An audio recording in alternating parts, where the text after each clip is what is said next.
हर किसान की आय को दुगुना करने में अपना प्रयास हमारा रहेगा और पूर्व से भी है, वर्तमान में भी रहेगा और आगे को भी निरंतर रहेगा। और इस वक्त अखिलेश यादव प्रेस कॉन्फ्रेंस कर रहे हैं, देखिए। के किसानों का कर्ज माफ हो, इसलिए समाजवादी पार्टी ने उनका समर्थन किया है। एक अलायंस की वहां पर भी बात चल रही थी, अगर आपको लगता है ये अलायंस हो जाता आपका बसपा का कांग्रेस का तो और बेहतर परिणाम कांग्रेस के पक्ष में होता। उन बातों का अब कोई मतलब नहीं है। चुनाव खत्म हो गया है। कांग्रेस पार्टी अलग लड़ी, बहुजन समाज पार्टी अलग लड़ी, समाजवादी पार्टी अलग लड़ी, और हमें खुशी है इस बात की कि समाजवादी पार्टी का कम समय देने के बाद भी इतना अच्छा प्रदर्शन हुआ है। आने वाले समय में हमारी कोशिश होगी कि वहाँ पर संगठन भी तैयार करें, नए साथियों को जोड़ें भी, और जिस विचारधारा पे समाजवादी पार्टी लड़ रही है, काम कर रही है, उस विचारधारा को गांव तक पहुंचाएं। अखिलेश जी राजस्थान के साथ फिर जाएंगे, महागठबंधन में वो भी शामिल होंगे।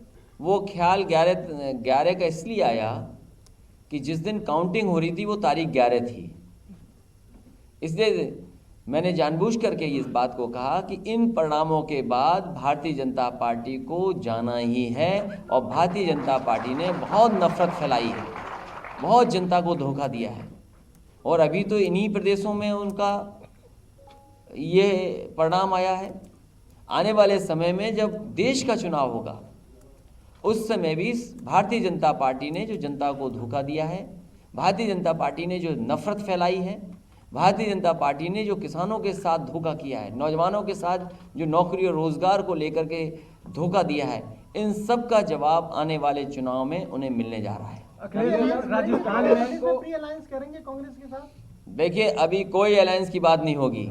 अभी केवल अपनी पार्टी कितनी मजबूत है और पार्टी का संगठन और पार्टी की तैयारी बूथ स्तर तक होगी। कल अखिलेश जी, ये राजस्थान में और ये मध्य प्रदेश में जिस तरीके से नोटा को वोट पड़े हैं, ये नोटा की इसमें कितनी बड़ी भूमिका रही है 2019 के लिए? समाजवादी पार्टी सांप्रदायिक ताकतों के खिलाफ हमेशा लड़ी है, और ये रास्ता ऐसा निकले जिससे कि देश खुशहाली के रास्ते पर जाए, उस प्रयास को समाजवादी पार्टी करती रहेगी। ये जो नोटा का इसमें मामला सामने आया है, जिस तरीके से राजस्थान में, छत्तीसगढ़ में जिस तरीके से नोटा को काफी इस बार वोट मिले हैं, हार जीत का जो अंतर रहा उससे 3 गुना तक नोटा के वोट पहुंचे हैं, तो नोटा ने खेल बिगाड़ा है इस बार आपका क्या है? उस विश्लेषण में हम नहीं पढ़ना चाहते। ईवीएम की आगे लड़ाई क्या जारी रहेगी, क्योंकि जिस तरह से विपक्ष ही आरोप लगा रहा था, विपक्ष को सरकार बन रही है। ईवीएम पर सवाल हमेशा रहे हैं, और टेक्नोलॉजी को कितना जनता समझ पा रही है, कई बार सवाल खड़े हुए हैं। अमेरिका जैसी जगह पर जहां पर ईवीएम का इस्तेमाल हुआ है, वहां भी जांचें चल रही हैं। कई चीज़ें, खबरें पढ़ने को मिलती हैं कि जो चुनाव हुआ था किस तरीके से चुनाव को परिणाम को बदला गया। सबसे अच्छा चुनाव तो यही है कि ठप्पा मारने का मौका मिल जाए, कम से कम हमें पता तो हो, तो वो एक दूसरी लड़ाई है, वो उसके लिए अपनी बात पार्टी रखती रहेगी। हाल फिलहाल क्योंकि चुनाव बहुत करीब है, इसलिए हमें बूथ तक तैयारी करनी है। अखिलेश जी, बसपा ने पहले ही प्रेस कॉन्फ्रेंस, अब पता नहीं बाजी कैसे मारी जाती है।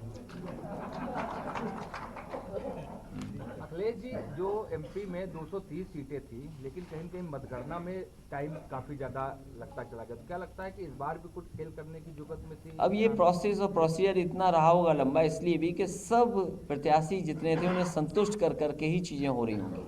जो काउंटिंग टेबल पे थी, वीवीपैट था, तो कई चीज़ें उसमें सामने आई होंगी। इलेक्शन कमीशन तक बात जाती थी, उसके बाद आप घोषित कर सकते थे, तो एक तरीका था।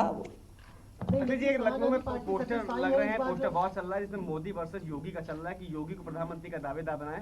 प्रधानमंत्री नरेंद्र मोदी ही जिम्मेदार है इन राज्यों में चुनाव के हार का। मैं तो चाहूँगा पोस्टर की खबर आप लोग भी चैनल पे चलाएं, जिसे पूरा देश देख ले, तो जो लड़ाई वहाँ है वो आपको पता लग जाएगी।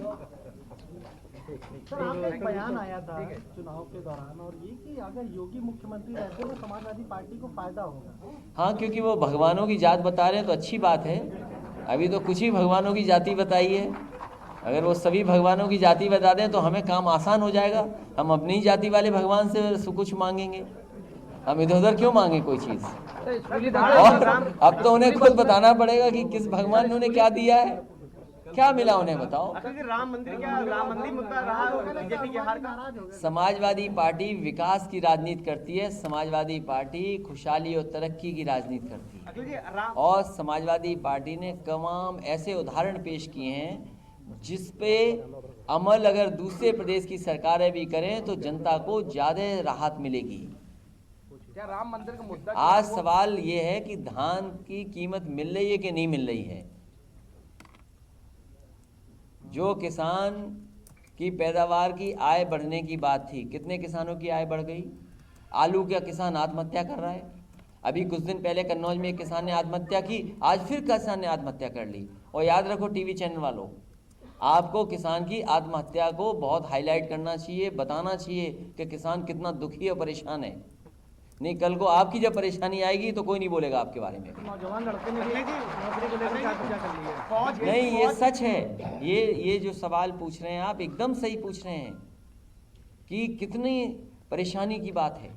अब आप सोचिए, कल सुबह सुबह 5 बजे एक अभ्यर्थी जो कि पुलिस भर्ती में नहीं हो पाई, फिर दूसरी भर्ती देखी उसमें नहीं हो पाई, और इस सर्दी में 5 बजे मिलने आ जाए कोई आपके घर पर, तो हर आदमी नौकरी रोजगार भी करना चाहता है। तो एमपी में कांग्रेस को समर्थन देने का